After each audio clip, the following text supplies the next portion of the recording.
श्रीमद् भागवत एक ऐसा ग्रंथ है जिससे सुनते सुनते मृत्यु भी ठहर जाए, सुनते सुनते समय भी थम जाए और आत्मा परमात्मा से जुड़ने लगे। सनातन संस्कृति के ज्ञान की गंगा श्रीमद् भागवत महापुराण की वो गुड़ बातें अध्याय दर अध्याय आप पढ़ सकते हैं, तो प्लीज इस चैनल को सब्सक्राइब कीजिए।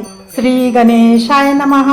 श्रीमद् भागवत महापुराण सुख सागर कथा पंचम स्कंद अध्याय 3।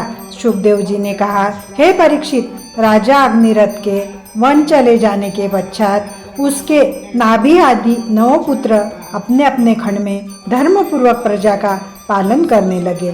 कुछ दिनों के पश्चात अग्निरथ के बड़े पुत्र नाभि ने अपनी पत्नी मेरु देवी के साथ वन में जाकर संतान प्राप्ति की इच्छा से श्री नारायण जी का तप किया।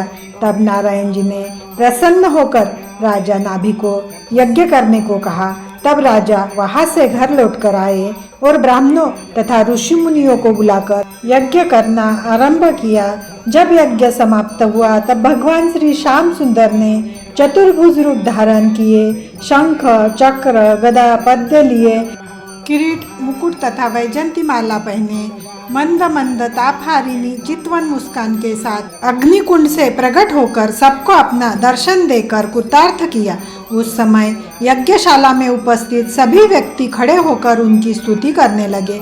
देवताओं ने भी आकाश से पुष्प वर्षा की। तदनंतर राजा नाभि ने अपने दोनों हाथ जोड़कर उनकी प्रार्थना करते हुए इस प्रकार कहा, हे त्रिलोकाधिपति, आपने मुझ याचक की इच्छा पूर्ण करने के हेतु अपना दर्शन देने की कृपा की है। संपूर्ण सृष्टि में किसी को इतनी सामर्थ्य है जो वह आपकी महिमा का वर्णन कर सके। आपके चरणों में प्रीति रखने वाले को चारों पदार्थों की प्राप्ति होती है। अंततः अब आप कृपा कर ऐसा वरदान दीजिए कि मुझे आपके ही समान पुत्र की प्राप्ति हो। राजा की ऐसी प्रार्थना सुनकर श्री यज्ञ भगवान ने प्रसन्न होकर इस प्रकार कहा, हे राजन, तुमने हमारे समान पुत्र प्राप्त करने की इच्छा से तप तथा यज्ञ किया है। अंत हम स्वयं ही तुम्हारे घर में अवतार लेंगे। इतना कहकर श्री यज्ञ भगवान वही अदृश्य हो गए। तदुपरांत राजा ने ब्राह्मणों तथा ऋषि मुनियों को भी दक्षिणा देकर विदा किया। हे राजन, जिस समय राजा नाभि ने यज्ञ का प्रसाद अपनी रानी मेरु देवी को खिलाया, उसी समय भगवत कृपा से उसे गर्भ ठहर गया। तब ब्रह्मा जी सब देवताओं को साथ लेकर राजा के पास आकर कहने लगे, हे राजन, तुम्हारे बड़े भाग्य उदय हुए। जो त्रिलोकाधिपति श्री नारायण जी तुम्हारे पुत्र बनकर अवतार ग्रहण करेंगे। इतना कहकर सब देवता गर्भस्तुति करके अपने अपने लोक को चले गए।